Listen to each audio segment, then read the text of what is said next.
자, 계속해서 레비나스 후기 사상 우리가 지금 이 책을 하고 있습니다. 지금 지난 시간에 뭐 사르트르 얘기, 뭐 네트르 내용 이런 얘기까지 했던 걸로 제가 기억이 나고 있고요. 결국 이 책에서 가장 중요하게 생각하는 거는 이 타자의 얼굴이라고 하는 것은 굉장히 어떤 대면적인 상황이고 1대1의 상황이라고 한다면 내가 직접 볼 수 있는 제3세계의 어떤 다른 나라 사람들 이건 어떻게 할 거냐는 거예요. 그러니까 오늘날의 국제정치 현실이 그러지 않습니까? 우리가 민족 국가로 나눠져 있고 무슨 누구나 사람, 뭐 중국 사람, 한국 사람, 아프리카 사람 이렇게 현실적으로 나눠져 있고 세계가 무슨 몇십억의 인구가 있는데 그 사람들을 다 얼굴을 볼 수는 없는 거 아니에요. 그럼 그렇다고 내가 모르는 사람들의 윤리적인 관계 혹은 무슨 인권의 문제 이런 거 우리가 어떻게 해결해야 되는 겁니다. 현실적으로 뭐 시리아 난민을 어떻게 할 거냐 아니면 아프리카의 기아 문제를 우리가 어떻게 할 거냐라고 하는데 우리가 뭐 직접적으로 개입할 필요는 없지만 뭐 유엔에서 어떤 난민 구호 기금을 낸다거나 아니면 여러 가지 제도적인 뭘 할 때 우리도 어느 정도 일정한 입장을 가질 수밖에 없는 거 아닙니까? 바로 그 문제를 얘기하는 거예요. 그래서 여기 159페이지에 보면 소 챕터의 제목이 이렇게 돼 있어요. 타자와 함께함과 타자의 얼굴 마주대함. 그러니까 이 타자의 얼굴을 마주대하는 건 여태까지 뭐 시간과 타자나 전체성과 무한이라는 초중기 사상에서 얘기를 했다면 이제 타자와 함께함이라고 하는 거는 좀 공간적이고 지리적인 걸 넘어서서 타자와 함께하는 거죠. 그래서 여기서는 뭐라고 되어 있냐면 타자는 단순하게 나와 다른 성질에 속하는 것이 아니다. 요 160페이지 있는데 맨 위에 줄 말하자면 타자는 성질로서의 이타성을 가지고 있다. 하물며 사회적인 것은 유사함이라는 모조관계에서 성립하는 것은 더욱 아니다. 모조관계라는 게 뭐예요? 이미테이션이죠. 유사함이라는 게 뭐예요? 내가 뭐 한국 사람이고 뭐 그다음에 뭐 중국 사람이나 베트남 사람 비슷해. 그다음에 사회적인 제도도 비슷해. 그러니까 우리는 같은 뭐 비슷한 쪽 문명 사회에 이렇게 볼 수 없다는 거죠. 사회적인 관계 이 두 개념 속에서 사교성은 소셜 레빌리티는 융합의 이상으로서 나타난다. 융합의 이상이라는 게 뭐예요? 나와 전혀 다른 문화권, 나와 전혀 인종도 달라. 근데 그 사람들과 우리가 어떻게 동화되고 포용해서 같이 살 거냐 이 문제죠. 그게 융합의 이상이죠. 그래서 타자에 대한 나의 관계는 나를 집단 표상 속에 공동의 이상 또는 공동의 활동 속에 빠져들게 함으로써 나를 타자와 동일시하려 한다고 우리는 생각한다. 계속해서 우리를 내세우는 집단성은 타자를 자기와 얼굴을 마주대하고 있는 자가 아니라 자기 곁에 있는 자로 여긴다. 뭐 글 쓰는 방식이 뭐 여전히 비슷하지만 그래서 좀 약간 구름 잡는 소리 하고 있지만 무슨 소리인지 점점 이렇게 우리가 느낄 수 있어요. 그러니까 이 소위 레비나스의 글은 하버마스하고는 전혀 달라요. 그러니까 이 소위 헤겔도 조금 논리적인 면이 있고 칸트는 훨씬 더 논리적이고 명확해요. 근데 이 레비나스의 글은 이걸 감성적으로 느껴야지 이거를 논리적으로 이게 뭘 의미하는 거냐, 뭘 지시하는 거냐 이렇게 따지면 잘 몰라요. 원래 이 타자를 느끼는 얼굴을 대한다는 것도 뭐라고 했어요? 공감이고 감성이고 에로스라고 그랬단 말이에요. 레비나스가. 그러니까 타자를 안다는 게 뭐예요? 그건 공감하고 느끼는 거죠. 그러니까 이 레비나스의 글쓰기도 좀 구름 잡는 소리 같지만 느낌으로 아는 것이 중요합니다. 자, 계속해서 160페이지. 또한 집단성은 필연적으로 매개의 기능을 가진 어떤 제3왕의 주위에 세워지는데 이 제3왕은 공동체의 공동성을 제공한다. 이거라는 거죠, 이거. 그러니까 이거는 조금 초중기에서 얘기했던 거하고 좀 다른 거죠.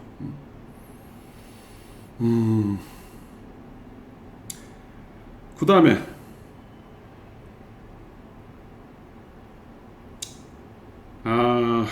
뭐라고 할까요? 여기 뭐 계속 보면 161쪽에 타인은 자아 나가 아닌 것이다. 자아는 나는 강하지만 타인은 약하다. 타인은 가난한 자이며 과부이고 고아이다.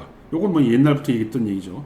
질서가 아주 잘 잡힌 자비를 발명하는 것보다 더 큰 위선은 없다. 요건 뭐 전체성과 무관해서 계속 비판하는 거 아니에요? 잘 잡힌 자비라는 게 뭐예요?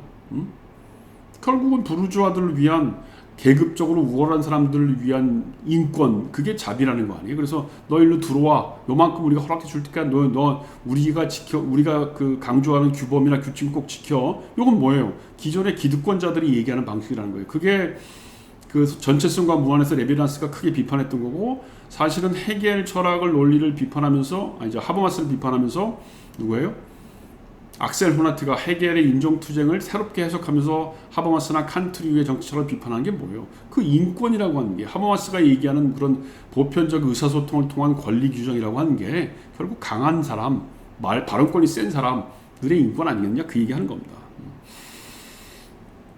그러니까 위선이라는 거예요. 그래서 계속해서 읽으면 161페이지 위쪽 문단입니다. 아니면 타인은 이방인 적 권력자이다.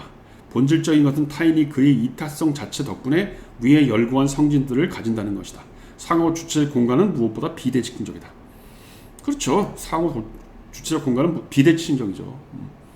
여기 보면 과부 고아라는 건 성경적인 표현이고 여기 보면 또 그다음에 이방인 적 권력자들은 뭐예요? 우리한테 도와달라고 들어오는 사람들이 난민 아닙니까? 그리고 뭐 여러 가지 국지정치적인 상황에서 우리가 타자라고 보는 사람들이 대부분 다 약한 사람들이죠. 그러니까 비대칭적이라는 말이 그런 말이에요. 계속 읽겠습니다. 타인의 외제성은 단순히 개념상으로는 동일한 것을 분리시켜 놓는 공간적인 결과물이 아니다. 또한 그것은 공간적 외제성을 통해 나타나는 그 어떤 개념에 따른 차이도 아니다. 이 두 가지 외제성 개념을 환원할 수 없는 것으로서 사회적 외제성은 근원적인 것이며 우리가 단일성과 다수성의 범주를 넘어서도록 만들어준다. 뭐 이 정도면 우리가 뭔 얘기하는지 알고 있어요.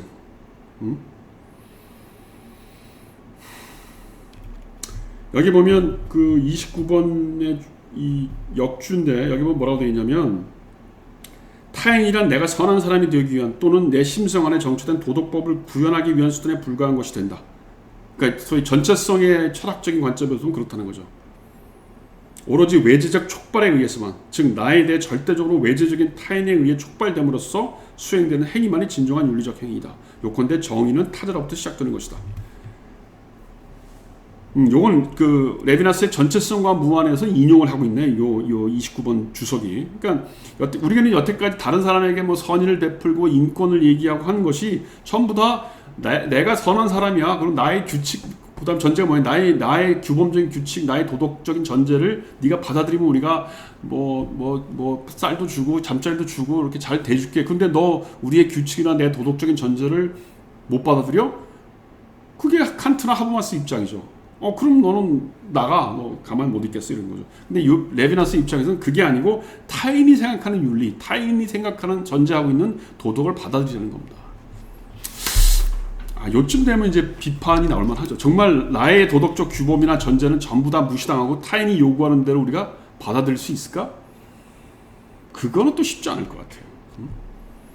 그러니까 우리가 지금 문제가 뭐냐면 여기 207페이지는 이 책을 번역한 그 역자 서동욱 교수라는 사람이 쓴 건데 제3의 그 어떤 공동체에 참여하는 것, 그게 이제 오늘날엔 뭐예요? 이데올로기, 국가, 민족 이런 거란 말이에요. 이런 공동성을 통해서 과연 우리가 그 공동성을 전혀 받아들이지 않는 사람과 함께 참여해서 뭔가 새로운 걸 만들어낼 수 있을까? 이거죠, 이거. 이 참여라고 하는 게 가능할까? 그런 이타성이 가능할까? 그게 참 어려운 거예요. 특히 이제 이 레비나스가 유태인이고 뭐 잘 알겠지만 2차 대전 때 나치 수용소에 갇혀서 죽을 뻔했단 말이에요. 그러니까 이 양반이 자꾸 죽음을 얘기하고 죽음을 넘어서는 초월로서의 어떤 타자의 윤리, 얼굴을 얘기하는 게 실제 자기가 죽음을 거의 직전까지 봤거든요. 그러니까 이 사람 얘기는 뭐냐면 뭐 유태인이 죽는 거 다른 사람들 입장에서는 아무것도 아니고 타자가 뭐 나와 상관없는 사람이 죽으니까 그렇게 많이 무관심하고 유럽 사람들이 그렇게 죽도록 내버려뒀지만 앞으로 그러지 말자는 의미에서 타자의 죽음, 타자의 어떤 이타성을 얘기하는 건 맞아요. 그런데 이스라엘이 건국됐어요. 2차 대전 끝나고. 그리고 그 이스라엘에 살던 팔레스타인 사람들을 내모놨단 말이에요. 그래서 갈 데가 없단 말이에요. 그래서 이스라엘 사람들이 이 팔레스타인들을 막 억압하고 막 그래. 자, 그러니까 기자가 레비나스한테 물어봤어요. 철학적으로. 그러면 이스라엘 사람들이 그 팔레스타인 사람들, 그 원래 팔레스타인 사람들이 거기 1000년 동안 거기서 살고 있었단 말이에요. 그 지방에. 근데 이스라엘이 힘이 강해지니까 갑자기 들어와가지고 너희들 나가. 우리 1000년 이전에 우리 땅이었어. 아니 1000년 동안 살았는데 이전에 우리 땅이었어? 법률적으로 얘기하면 실적 지배를 1000년 했으면, 실제로 거기서 살았으면 법률적으로 팔레스타인 사람들은 나갈 이유가 없었을 거야, 아마. 우리 국내법적인 해석으로 의하면. 근데도 쫓아냈잖아. 그러니까 기자가 이제 레비나스한테 물어보는 거예요. 그럼 네가 나치한테 수용소에 당한 거는 뭐고, 이스라엘 사람들이 지금 이 팔레스타인 사람 내몰고 이렇게 탄압하는 건 뭐냐 그랬더니 레비나스가 뭐라고 말실수를 했냐면 이스라엘은 어떤 신성함을 가지고 있기 때문에 팔레스타인을 압박하는 게 아니고 성스러움으로 무슨 뭐 추방하는 거래나 뭐 이런 식으로 얘기를 했어요. 그러니까 요즘식으로 얘기하면 그게 이제 뭐 저는 별로 좋아하는 용어는 아니지만 내로남불이죠. 내로남불. 지가 핍박받을 때는 뭐 안 된다고 보다가 자기가 다른 힘이 강해져서 약한 사람을 핍박하니까 그건 그럴 수 있는 거예요. 성스러움이라는 거예요. 그래서 이때부터 이제 레비나스가 철학의 좀 딜레마에 빠진 거예요. 그러니까 얼굴을 마주대한다는 의미에서 윤리적인 차원을 얘기했을 때는 멋있었어요. 아주 뭐 성스럽고 종교적인 힘도 강하고 타자에 대한 윤리가 좀 대단히 성스러운 걸 받아들여줬는데 제3의 어떤 사회성, 어떤 제도 이런 얘기를 하면서 이스라엘이 팔레스타인 사람들을 억압하는 것은 어떻게 생각하느냐 이렇게 되니까 이제 보편적인 정의 기준이 필요하단 말이에요. 근데 그때는 얘기를 못하는 거죠.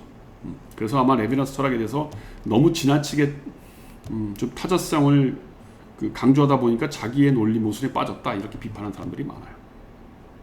끊고 갑시다.